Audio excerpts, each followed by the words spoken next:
is the Mustang. It can fly... that was the Mustang. Pretty fast, huh? However, there are some nasty rumors floating around about this ship, and we might just as well admit they're true. Some pilots don't like the P-51. Here are the pilots. However, our pilots don't seem to agree with these gentlemen. Here's what they have to say. I peeled off away from that 109 like I was standing still. And when it comes to blasting enemy pillboxes... Yes, sir. She's the baby for low-level attack. Why, I was on top of that supply column before the Nazis knew I was coming. Gentlemen, that was the Mustang. Designed, built, and flown in 180 days. Ordered in 1940 because the British foresaw the day when the deliveries made by the Ju-88s to Coventry would be returned with interest. An escort fighter which could fly farther and faster in protecting our bombers delivering those bundles from Britain. Gentlemen, that was the Mustang. But today, in order to accompany our new bombers deep into enemy territory, our fighters must fly farther still and higher. Out of this need arose... Well, Colonel, there she is, the P-51B. Looks like the old Mustang, doesn't she? Yes, much of the construction is exactly the same. But Mr. Dietz, using the same basic design as the P-51A, has built a ship that'll fight from 25,000 feet on up. That's the new engine, eh? That's the Rolls-Royce Merlin 61, built by Packard. It's a 12-cylinder job like the Allison and the P-51A. But it packs a military rating of 1,520 horsepower and a war emergency rating of 1,630 horsepower. And a two-stage supercharger. This two-stage blower and external fuel tanks mean it can serve as a high-altitude escort fighter for long-range bombers, besides doubling as a low-altitude fighter, dive, or low-level bomber. And with 150-gallon ferrying tanks under each wing, your pilots will be hopping the Atlantic pretty soon without too much trouble. And we're putting an 85-gallon tank in the fuselage, back of the pilot seat. Now, these tanks, or the bombs, these are dummies, of course, go in these racks on each side, as you know. Without these racks, the plane has 15 miles per hour more top speed. But this ship is faster than the old model, even with the racks on. And we're swinging a four-bladed prop to absorb the extra power. It's a Hamilton hydromatic constant speed job with cuffs. Now, we're using the same laminar flow airfoil as before. That made the Mustang such a fast ship. And, this is a newly designed aileron that gives the ship an extremely fast rate of roll. We call it the sealed balance type. I have a diagram here that illustrates how this aileron works. Now, the normal aileron looks like this. When the aileron moves up into the airflow, air leaks through the space between the aileron and the wing. That's where a lot of the force applied to the stick is wasted. But our sealed balance aileron lessens to a great extent the force required, because the part of the airflow that formerly escaped can no longer do so. The cloth connection stops it. Therefore, this airflow, which formerly escaped, exerts a force down on the airtight cloth, which in turn enables the pilot to force the wing down with much less effort. You don't have to tell me why that's important in lining up those 450s there on a Messerschmitt or a Focke-Wulf. We have a pretty insulation on those guns. Let's take a look at them.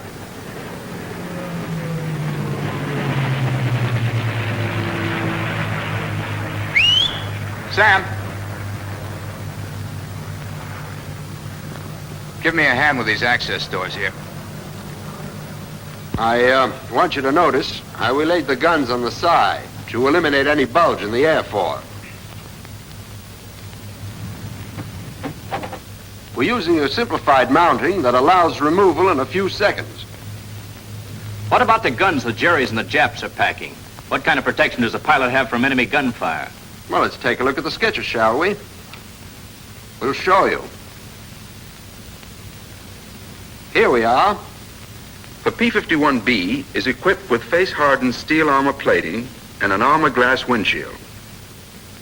This affords protection for the pilot from bullets hitting within this area. We've also protected the coolant tank in the nose from frontal attack. In other words, in flight you get these cones of protection from enemy bullets. Which should be comforting news to the pilot. Well, personally, I think it's a good idea to get rid of the enemy before he has a chance to try the armor plating. You've got something there, Major. Arthur, let's stop shooting the breeze and get this ship off the ground. Okay, Bob. Colonel, if you'll join me in the control tower, we'll have grandstand seats. Right. See you later, Chilton. Right, sir.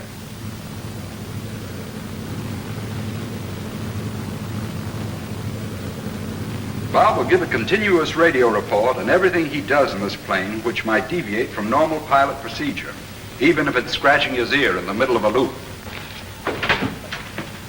Hello, Mr. Dees. Oh, Charlie, these are the gentlemen I called you about. Colonel, let's get over to where we can see things. Ah, there's Bob. Now, you notice he gets in the plane from the rear, and flaps are kept down to prevent anyone stepping on them. Now, Bob, before he gets into the cockpit, checks the Zeus buttons on the radio compartment panels.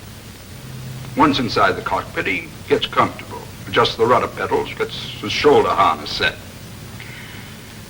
Well, they should be ready by now. Charlie, let's give them a call. Okay, Mr. Dees. Hello, Army 115. This is Mines Tower. The air's all yours, Bob. Nothing expected for the next hour. Over. Hello, Mines Tower. This is Army 115. Well, here's where I start the monologue. Hope your ears can take it. I've checked the servicing of the ship to have an idea of the amount of load I'm carrying. Rate of climb can vary as much as 500 feet a minute, depending on the load. I close the cockpit enclosure by first pulling the left side into position, then lowering the upper portion.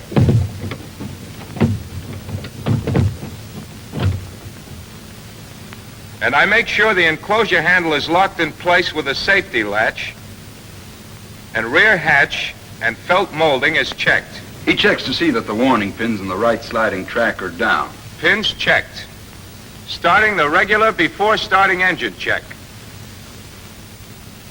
Oh, by the way, if you were going to make an engine run up on the ground, especially pulling more than 40 inches of manifold pressure, be sure that the tail of the P-51B is anchored securely, that the flaps are kept up. You see, the weight of the new Rolls-Royce engine has moved the center of gravity forward. As a result, the slipstream from the prop is liable to force the tail up. During my regular check, I make sure that the emergency boost control is in automatic, as I'm only to use it in case of war emergency for not more than 5 minutes at a time.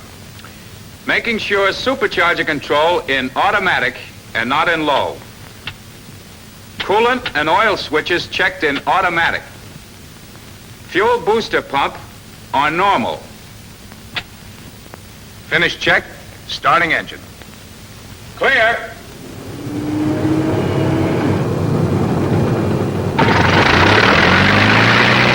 The fuel booster pump draws from whatever tank the selector is on. We tried to cut down on the number of things a pilot has to do. That's why the ship has an automatic manifold pressure regulator connected to the throttle. But the pilot will have to be careful under icing conditions, because the automatic regulator will try to compensate until the carburetor is completely iced up. May I have the microphone, please, Colonel? Are you ready, Bob? She's warmed up, ready for taxiing. Here I go.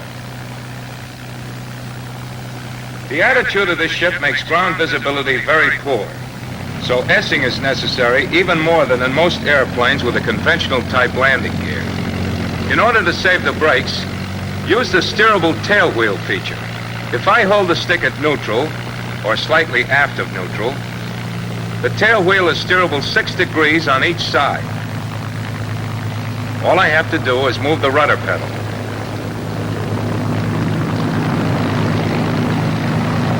The 6-degree steering feature doesn't allow sharp turns. In order to make one, I simply push the stick forward as the tail wheel unlocks and becomes full swiveling. However, excessive throttle or excessive use of brakes with the stick forward should be avoided to prevent nosing over. Making regular cockpit check.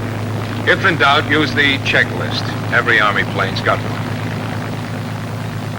Flaps up. Coolers open. Trim tabs, 7 degrees, right rudder trim. Note that I switched the fuel booster pump to emergency.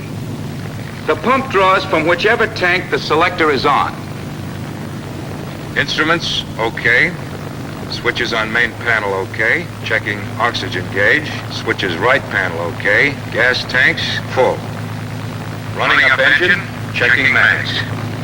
Now, I use no flaps normally for takeoff, but if I were carrying bombs or external tanks, I might use them. So to show the operation, I'll use them this time. The best settings, 20 degrees flaps and 6 degrees tail heavy on the elevators, as the plane will get off more quickly and give a greater feeling of control that way. The manifold pressure can be used as you need it up to 61 inches. The propeller control is fully forward for the maximum RPM of 3,000. Taking off.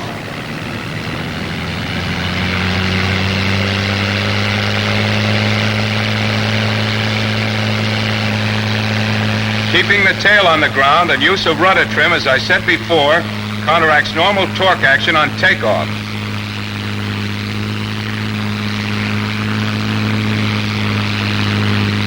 A bit of back pressure on the stick has to be used to keep the tail down.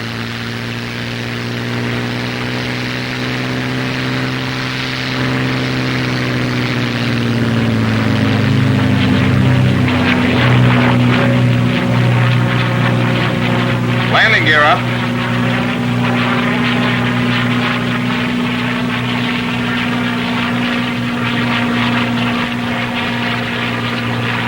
Here come the flaps. Practically no settling when they're raised. Fuel booster pump in normal. The plane feels normal now that it's off the ground. I'm heading upstairs. Let's get a pair of binoculars so we can see what's going on, Colonel. There's a pair, Major. Thank you.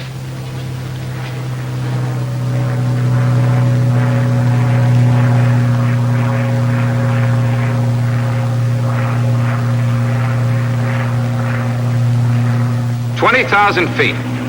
The supercharger just changed over in a high blower. A jump seems to occur in the engine, then the manifold pressure returns to its original setting. It switches at an altitude of between 20,000 and 20,500 feet. Heading on upstairs.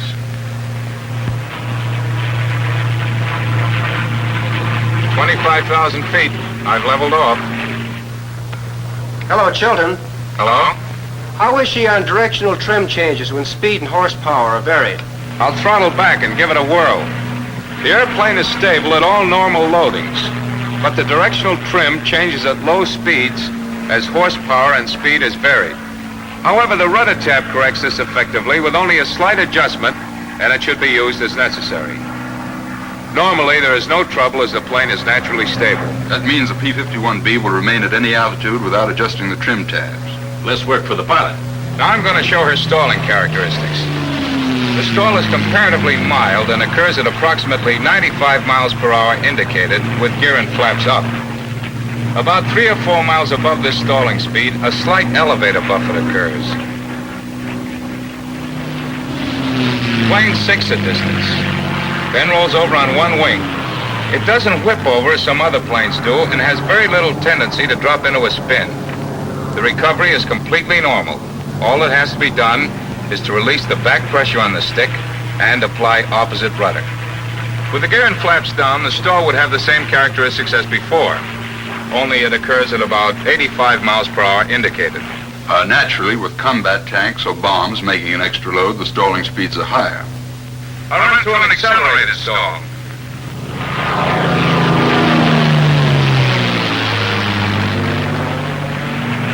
A heavy buffet occurs around the wing root fillet and the horizontal stabilizer 3 or 4 miles per hour above actual stalling speed, but the plane recovers immediately by releasing pressure on the stick. The accelerated stall has stronger warning characteristics than the normal stall. Hello, Bob. Show us a couple of dives. Okay, Colonel. Here she goes. Plane gains speed extremely fast in a dive.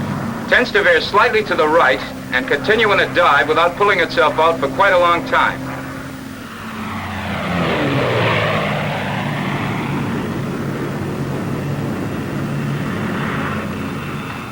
propeller doesn't overrun during the dive, does it? Not a bit. I put it at 3,000 RPM and it stayed nailed there. Any other questions, sir? No, thanks. How about doing a couple of rolls for us? Here's one to the left. Rate of roll is extremely fast, especially at high speeds. That's due to the seal balanced aileron. It's the final result of 14 different designs. That fast roll really counts, too. Yes, that means the pilot can disengage the enemy a lot quicker. We believe the only enemy ship that can approach it for speed of roll is a Focke-Wulf 190. Here's another dive. In the dive, the pilot doesn't have to maintain excessive forward pressure on the stick. Catch the slight tendency to veer to the right with a trim tab, if in a prolonged dive. Otherwise, the ship is positively stable in the dive. Hello, Arthur. I'm going up to high altitude and put her in a maximum speed dive to show you how fast you'll go before reaching compressibility. Okay, Bob, let us know when you're up there. Roger. Now then, while Bob's climbing, there are some points that might interest you, gentlemen. Let's sit down, shall we? Colonel? Thank you. As you know, the true speed of a plane at the time compressibility occurs, divided by the speed of sound at that altitude, gives us a figure called the Mach number. So named after the man who discovered the relationship. Let's take an example. We'll say the plane reached compressibility at 560 miles per hour. That's true airspeed, at 10,000 feet altitude. Dividing this speed by 724, the speed of sound at 10,000 feet, we get, and gentlemen, we've done this arithmetic many times before, 0.76, the Mach number. Now that number indicates the speed a plane can dive at any given altitude. The higher the Mach number, the faster the plane can dive without encountering compressibility trouble. We believe the P-51B has the highest Mach number of any fighter. Now there's a point I'd like to make to pilots about getting into compressibility, but first a little more dope. The Mach number of any given ship remains the same no matter what the altitude. But the speed of sound decreases at high altitudes. So the higher the altitude, the less speed required to get into compressibility. Let's get back to our problem. Suppose we were at 30,000 feet.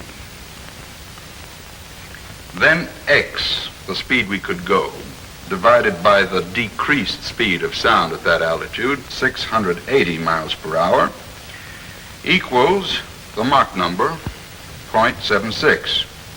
Solving, we find that we could go only 517 miles per hour before getting compressibility. One more thing. The higher the altitude, the faster the true speed for any given indicated speed, and as I said, the lower true speed required to reach compressibility. So here's the point, and it's an important one. The pilot should remember that at high altitudes, he reaches compressibility at much lower indicated speeds than at low altitudes. At any rate, observe the speed limitations posted in the cockpit.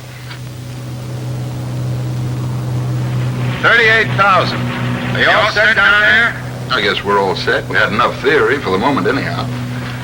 Major, should we let them know we're still down here? Right. Hello, Bob. We're all set down here. You really gonna wind her up for us? Just you hold on to your hat, Major. Okay. Give us your indicated speed and how she acts when you get her into compressibility, will you? Roger. I'll be down in a minute.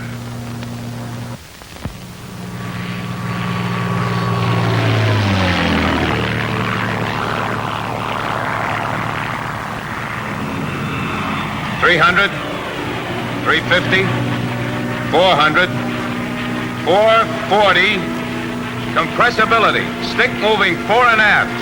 Slight elevator overbalance. Heavy buffeting on tail section. Oscillation occurs rapidly. However, control forces on elevators remain unchanged. Plane hunts slightly along horizontal axis. Pulling out now.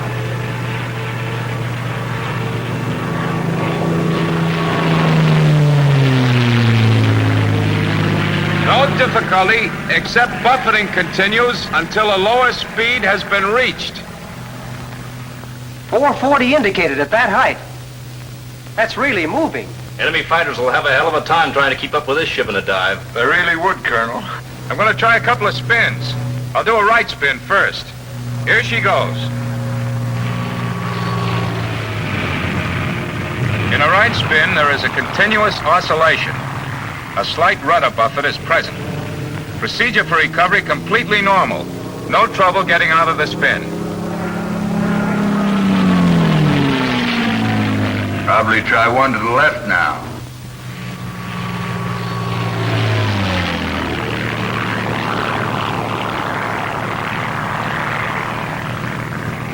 For 3 turns, an oscillation is present as in the right spin. Then the spin becomes stable. Recovery is the same.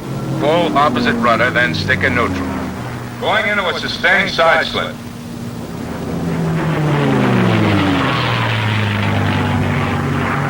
Couldn't hold it. I'll do another. The plane will not hold a sustained side slip.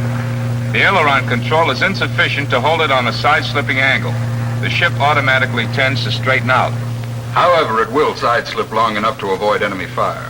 What about prohibitive maneuvers? The usual limitations? Right, no snap rolls, inverted spins, or outside loops. Hello, Bob.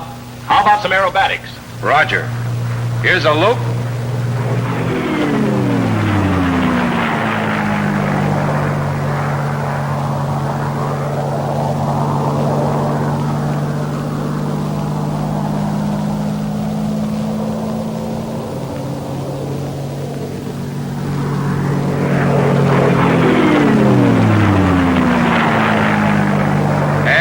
Immelman.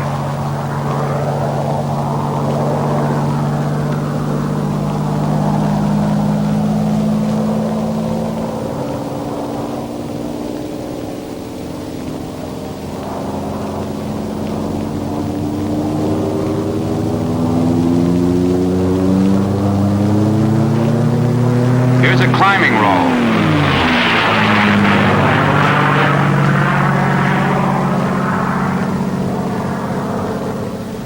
At high cruise, this airplane will even do a loop or Immelman from level flight position.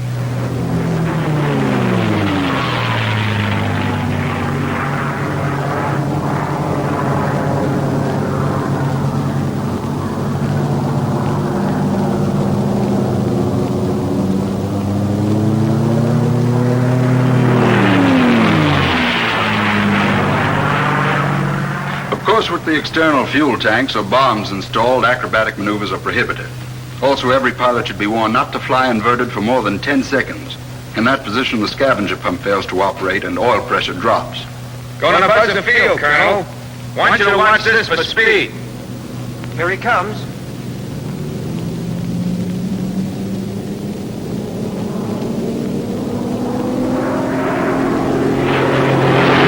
And watch this.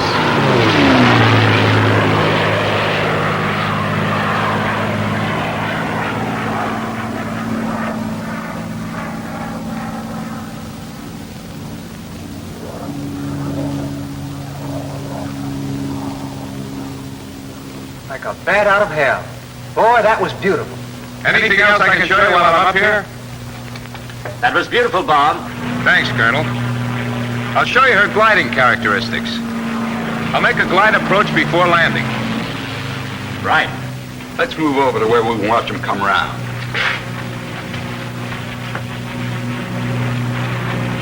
You show your power-off glide first. The ship is designed so it can glide any safe speed down to a margin of about 25% above stalling speed. With the gear and flaps up, the glide is fairly flat. The nose being high makes forward visibility poor. Now, if you lower either the landing gear or the flaps or both, you greatly steepen the gliding angle and increase the rate of descent. Hello, Mines Tower. This is Army 115. Request landing instructions. Over. Hello, Army 115. This is Mines Tower. You're clear to land, Bob. Use runway 25. Over. Roger. Out. Making normal pre-landing cockpit check. Checking that fuel selector in on fullest tanks. Propeller control at 2,500 RPM. This setting gives a margin to apply power in case of a bad landing and helps prevent the engine from over-revving. There's a tendency to do that due to the flat position of the blades and lag of the pitch control mechanism. Mixture control in auto-rich. Oil and coolant radiator scoops in automatic. Lower the landing gear only below 170 indicated by pushing landing gear handle in down position. Make sure it's securely snapped so vibration won't jiggle it up. Adjust power and trim to maintain 150 indicated. When the airplane has been brought into the wind for landing, the flap should be lowered fully. But be sure the indicated is below 165. As soon as I turn into the field, I maintain gliding speed of around 115 with a normal water load. With a full load, including auxiliary ferrying tanks, the gliding speed is between 125 and 130. Adjust the trim tab to assist in landing.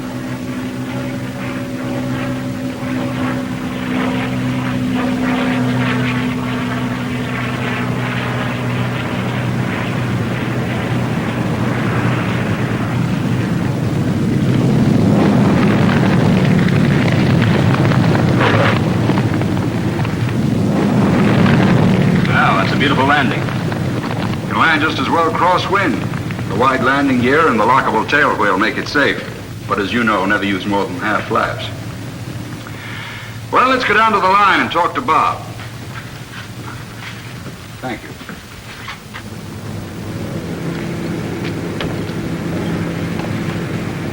Well, how'd you like it, Colonel? Nice show, Bob. Mr. Dietz, I think we've got something. Thank you, sir. Nice landing, Bob. But tell me, what happens if you make a bad one, if you bounce her in? Do you give her the gun and bring her around again, or do you just ease it in? Well, if the attempt at landing is badly made so that the wing drops or you get a bad bounce, go around again. But don't slam the throttle open, because if you're too near stalling speed, engine torque will drive you right into the ground. You should ease the power on, get the nose down, and go around again. If at the last moment you decide not to make a landing, ease the throttle open, and when you reach an airspeed of about 110 and an altitude of about 300 feet, raise the flaps by degree, a notch at a time, after raising landing gear. Tell me, what about engine failure during flight? Engine failure during flight. Pull the emergency release handle of the cockpit enclosure so you won't be trapped inside in case it jams on landing. Lean forward when you do, because the hatch might clip you on the ear. Drop your external fuel tanks. And if there's time, lower the flaps. But remember, you've got to do it by hand because your hydraulic pressure is gone. Keep your landing gear retracted and land on the belly of the ship. It's no tea party, but you shouldn't have too much trouble. Oh, one more thing. Get away from the ship as quickly as possible, because the cockpit can get a little warm in case a fire starts. Tell me, how does she behave on scramble takeoffs? Oh, same as any other fighter. If she isn't warm, the oil has to be diluted enough to ensure proper oil pressure at moderate power. Then, as soon as the engine will take the throttle, just taxi out and take off. But apply the throttle slowly and steadily. Sudden application, as in any takeoff, causes the engine to cough and spit. How'd you like me to check you out on it, Major? What are we waiting for? Excuse me, Colonel. Gentlemen, that's the Army's improved version of the Mustang. A stronger, longer-range Mustang for high-altitude fighting. And today, thousands more are being made by workers on the production line for you on the fighting line.